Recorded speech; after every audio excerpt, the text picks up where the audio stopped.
Behind every unsolved case are the loved ones left with more questions than answers. Today we speak of the heartbreaking murder of Scott Muston, an incredibly missed son, brother and uncle who was always up for a laugh and simply happened to be in the wrong place at the wrong time. Welcome to Breaking Down the Walls of Silence, the hunt for Scott Muston's killer, a Crime Stoppers Victoria podcast where we share what we can to encourage you to tell us what you know. At 5:50pm on the 27th of November in 2019, 34-year-old Scott Muston was shot in the hallway of a rural property on Bacchus Marsh Road at Lara. He was transported to the Alfred Hospital and sadly died the following day. Scott's murder is yet to be solved, and the person who committed this crime continues to walk free. Yet somewhere, behind closed doors, we know someone knows something. To Scott, family was his whole world. Family and cars. Recently returning home to Lara from mining work interstate with a new house purchased just around the corner from Mum and Dad, Scott's future was undeniably bright. We speak to those who knew Scott best, his mum, Bazika, younger sister Tony, and best mate from birth, his cousin Mick. Gosh, Scott, where do you start? He was a funny little kid, always joking, mummy's boy, absolute mummy's boy, and he said he was proud of that. Loved being out on the farm, loved cars. We used to have a big joke. Every time he got a car, we used to say it would be Scottified. Everything had to be altered, from the motor to absolutely everything. I remember he borrowed my car one time and it had Barbie seat covers. I remember he ripped them off because he didn't want to drive my car with these seat covers on. It's just really funny. It was just the best brother you could ever have.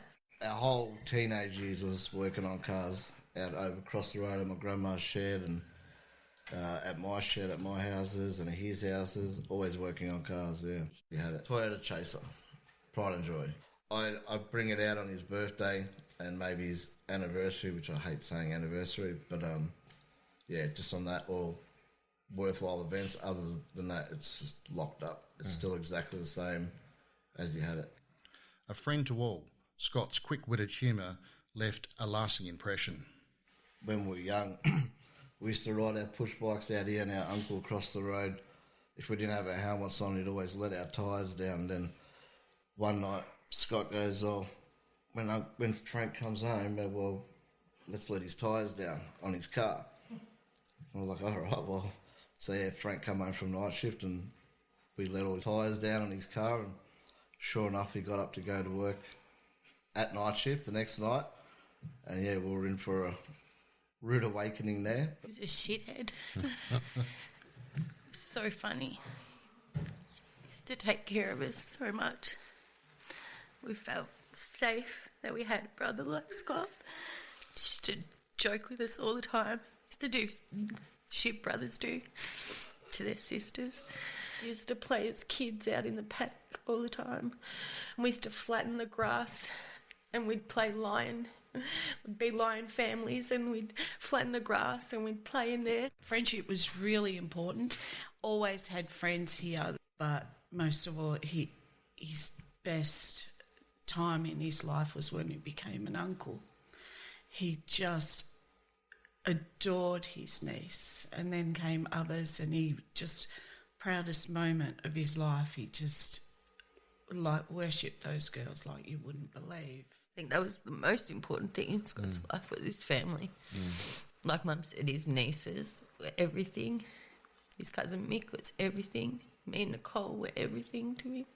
And he was everything to us. He just didn't like missing out on Christmas with the family and with his nieces. They were starting to walk and he missed it. They would ring him for his birthday and he missed their birthday, so he said, I'm coming home. That's when he got them water pistols, but he got himself a bigger one so he could chase the little boys around the house, squirting them, and me. He was always doing something to have a laugh. It's every parent's worst nightmare to hear that their child is not coming home. A murder investigation is underway tonight after a man was shot at a home in Lara. Neary Ty's at the crime scene. Neary, who's the victim? Well, Pete, I can tell you his name is Scott Muston. Yet this became Bazika's reality. It was just like any other day. He was playing with his niece, and I had to work that night, and I was sitting on the couch, and he said to his niece, "I'll be back in a minute, Bubba." And he said to me, "I'll be back in a minute, Mum." Instead of Scott returning after running a quick errand, the police arrived with devastating news. The police car pulled up, and I thought, oh, they've probably got the wrong address because we're in a quiet area. And I can't remember word for word, but I think they may have asked what relation I am to Scott. And I told them, and then I think they asked me if someone was here with me, and I said, my husband. Why? And I think they said there's been an incident, and all I remember is I started screaming, "Not my son." Clinging to life, Scott was airlifted to the Alfred in critical condition with a gunshot wound to the head. And I just thought he was in a car accident, and I said, "What, my son?" And then they spoke to my husband, and like a few steps away, and a policeman was with me, and they left, and my sister came over, and we didn't know anything else, so she started ringing hospitals because we didn't know where Scott was. And she was ringing hospitals and finally got through to the Alfred, and they said he was there. So we jumped in the car and went to the Alfred. We relived that day over and over again. That's probably a feeling I've never felt before, getting a phone call of what happened. Just a very numbing feeling. Then jumped in the car and coming straight to my auntie's house and going to the hospital. And then finally the doctor came out to speak to us and told us what had happened to Scott and said that no one really survives that injury. Being the first person that no one else went in, so I went in to see him. Being the first person to walk in there was I don't know, it's hard to explain. Never get that image out of my head. Yeah, we were all there. All the family was there. My brothers, my sister. I just remember asking Scott to wake up. Just open your eyes and I'll take you home. Just come home, baby. Just open your eyes. And he just didn't. And then his machine went off, and I just remember yelling at the doctor, turn him on. You turn him off, just turn him on. While his family sit at his bedside, police begin to piece together the puzzle of what happened by establishing a crime scene and collecting evidence. It soon became clear that there were multiple people in the home at the time of the shooting. We speak to the lead investigator on Scott's case, Detective Acting Sergeant Greg Angus. So I believe that Scott was at that house, which is a semi-rural property, with his friend, who's a female, and that some people, I say people because I think it's probably more than one person, have gone to the house in a car. They've gone inside the house, probably assaulted the female, certainly assaulted Scott, and he's been shot during that assault. Why, I'm not sure. I'd love to know. I think that they then left the property immediately in the car that they arrived there in, leaving the female who Scott was with to attend to him medically, and she called paramedics and tried to save him, and ultimately it wasn't enough. A lot of people are afraid to tell the truth. Well, that's my belief, based on the nature of the crime. Obviously, a firearm was used. The people who did this have shown a propensity to use violence, and the reason they attended the house that day and this whole event unfolded is most likely as a result of organised crime. So it doesn't surprise me that we've been encountered with silence from a number of people. Tragically, what started as a quick visit to a friend took a more sinister turn. Investigators quickly determined Scott's involvement was a simple case of wrong place at the wrong time. I didn't attend the crime scene until the following day. The following day, a lot of the initial investigation has already occurred. So the first thing to do at a crime scene like this is preserve life. So Scott would have been the immediate priority, which he was for the paramedics and the police who attended. After that, it's dealing with the witnesses who may or may not be there and gathering information as quickly as you can, making a précis of the scene based on what you see, what your observations are, what you find. He seemed like the sort of guy who loved to have fun, make light of everything, a bit of a prankster, pretty close with his family. His death would have affected a lot of people. I know he was in the wrong spot at the wrong time. He was not a bad person. My brother was such a kind-hearted boy, man. Scott's last words to Mum promised he'd be back soon. Nearly 5 years have passed and it still feels like he's about to walk through the door. I'm just missing the potholes. Well, that's because I'm missing them all. See? Would you like chocolate souffle? Chocolate souffle served with vanilla ice cream and wild Belgian sauce. Verticuna. His larger-than-life presence has left a gaping hole in the lives of those closest to him. The most emotion that I have is anger. And that's when I think of what's happened. When I think of my brother, it's just sadness, emptiness. I'm usually a very, very friendly person, but I started to get really angry. Started to look at people differently. I just always have this wall up now, which I never ever had. Where I just don't want to let anybody in to my life. Started to wonder why it wasn't this person, or why wasn't this person, or just people that I'd see in the streets, and I'd think, and it's horrible to think now, but I'd think, why wasn't it you? Why wasn't it you? You know, why wasn't my brother? Everything I do in my life, I still involve him in it, day by day, everything. But at work, with cars, I put car shows and all that on. I always bring his car out to the car show. I just bought him new number plates for his car, put that on it. You know, look, I don't let his memory go. He's always still here. Yeah, that gets me through every day. Well, I don't like going out in public. I don't like being in crowds. I worry about it so much that I just can't do it. I just can't do it, you know.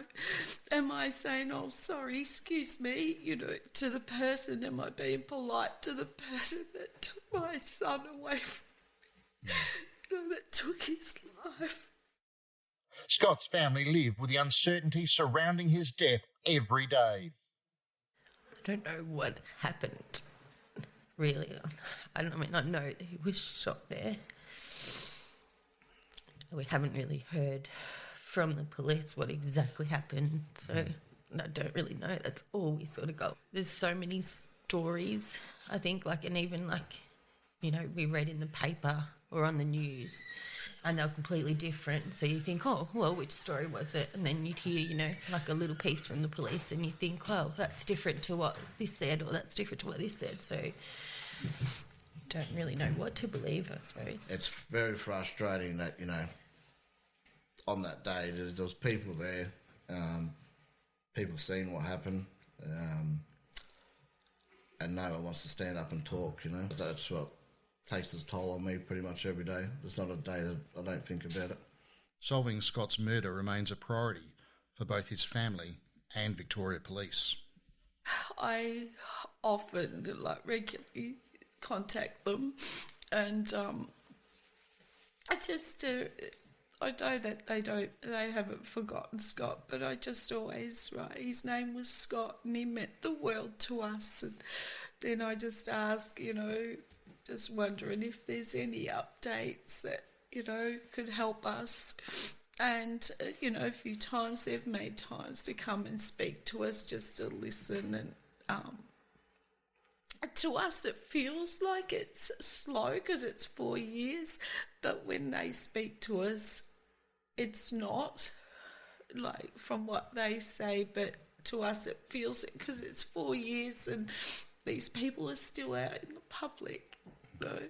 This case has been quite a difficult one for me to sit with. It's been a number of years now, and over time I've formed somewhat of a relationship with Scott's family. I feel terrible for them. It's hard to put myself in their position, having never lost a loved one like that. It sort of weighs heavy on me that we haven't been able to charge anyone. It would bring them some sort of relief, I'm sure, whilst it's not going to bring Scott back. Yeah, it's been a tough one for me to manage over the years, I'd say. We know this. Scott was at a friend's house on Bacchus Marsh Road. It's believed multiple people arrived at the property in a vehicle. An altercation occurred and Scott did not return home. All that's left in the wake of this tragedy are more questions than answers. But this is not the end. Investigators are confident that this case can be solved. We just need your help. We need to know who went to the house that day, why they went to the house that day, what they did at the house, what caused Scott's death, the particulars of it. Anything that led us to find the persons involved, any witnesses who have information or the motivation for why Scott was shot and killed. And then we need to gather the evidence that can put them before a court to prove it beyond reasonable doubt. We're not talking about a cold case that's 50 years old. It's only been 5 years. So there'll be a lot of people around who have heard something, who know something, who could help us. Scott's family are more committed than ever to helping police find and catch his killer and hold hope that one day justice will be served. We lost Scott. Scott was taken from us 4 years ago, and the investigation keeps coming to a dead end. And I want these people to be made accountable for what they've done, for taking my son. I just can't believe that people out there know that somebody's life was taken. And they just, they're comfortable with sitting at home and not speaking up for, this innocent person that was in the wrong place at the wrong time. I drive that road every day, sometimes 4 times a day. And I know how busy that road is. There is no way that someone couldn't have pulled out of that driveway without having to have waited for somebody to go past. There would have been cars everywhere. So that's really frustrating. It's never too late to come forward. I think I always think of the person that did this, and I think you were once a young kid. You didn't think you were going to be a murderer. You need to speak up. You need to do the right thing. You need to say what happened. I just want someone to speak up. Speak up. Just forget about loyalty and what people say is, blood, and you don't talk. All that shit's just bullshit. Like, all that stuff. None of that exists. Everyone ends up turning on everyone. So please speak up for my son. Please help him and help us get these people off the street. You can't let them get away with it. You gotta help us, please. Police also know that this type of crime never happens in secret. Up until this point, almost 50 tips have been received on Scott's case, but police believe there are more people in the tight-knit local community of Lara who can fill in the gaps or confirm information that police already have about what happened to Scott. We understand there may be hesitation in coming forward, which is why Crime Stoppers offers an opportunity for you to tell us what you know anonymously. Well, Crime Stoppers in particular provides a platform to people to provide us information anonymously if they're afraid to talk to us or afraid to be seen to assist in investigation. and no matter how significant or insignificant they think the information is, they can put it through Crime Stoppers and we can assess it. I would urge anyone out there who knows anything that they think might be able to help us, even if they think it's insignificant or irrelevant, that it might be a piece of information that ties something together for us, or might be key and we might have been waiting for it. Crime Stoppers wants to remind the community that it's never too late to come forward with what you know. Your information could be the missing piece that helps solve Scott's murder. Anyone with information about this crime is urged to contact Crime Stoppers Victoria on 1800 333 000 or crimestoppersvic.com.au.